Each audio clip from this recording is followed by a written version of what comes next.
సుప్రీంకోర్టులో సీనియర్ న్యాయవాది, చాలామందికి భారతదేశంలో తెలిసినవాడు. చాలా కేసులు, పబ్లిక్ ఇంట్రెస్ట్ లిటిగేషన్స్ కావచ్చు, ప్రజలకు సంబంధించిన చాలా కేసులు వాదించి సఫలమైనవాడు. అలాగే కొన్ని విషయాల్లో సుప్రీంకోర్టుతో మొట్టికాయలు కూడా వేయించుకున్నవాడు.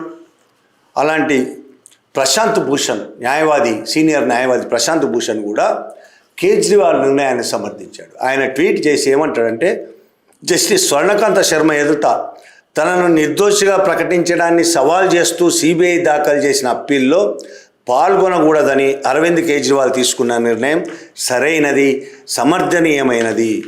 ఈ కేసుకు సంబంధించిన పరిస్థితులను బట్టి చూస్తే పక్షపాతం ఉందన్న అతని అనుమానం పూర్తిగా సహేతుకమైనది.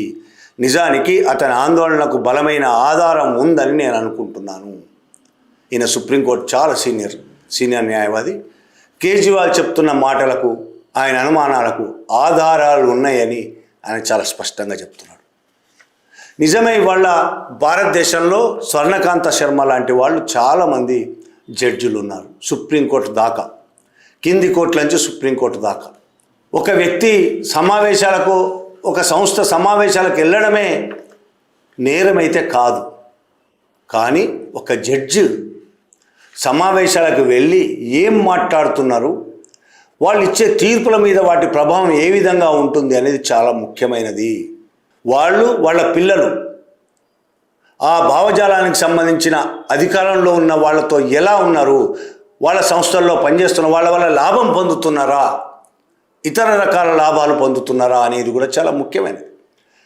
ఆ విషయంలో స్వర్ణకాంత శర్మ ఖచ్చితంగా ప్రశ్న ఎదుర్కోవాల్సే ఉన్నది. ఎందుకంటే అది జరుగుతున్నది. ఆమె సమావేశాలకు వెళ్ళడమే కాదు, ఆమె పిల్లలు కేంద్ర ప్రభుత్వ సంస్థల్లో పనిచేస్తున్నారు. కేంద్ర ప్రభుత్వ లాయర్ దగ్గర కూడా వాళ్ళ సంస్థల్లో కూడా పనిచేస్తున్నారు.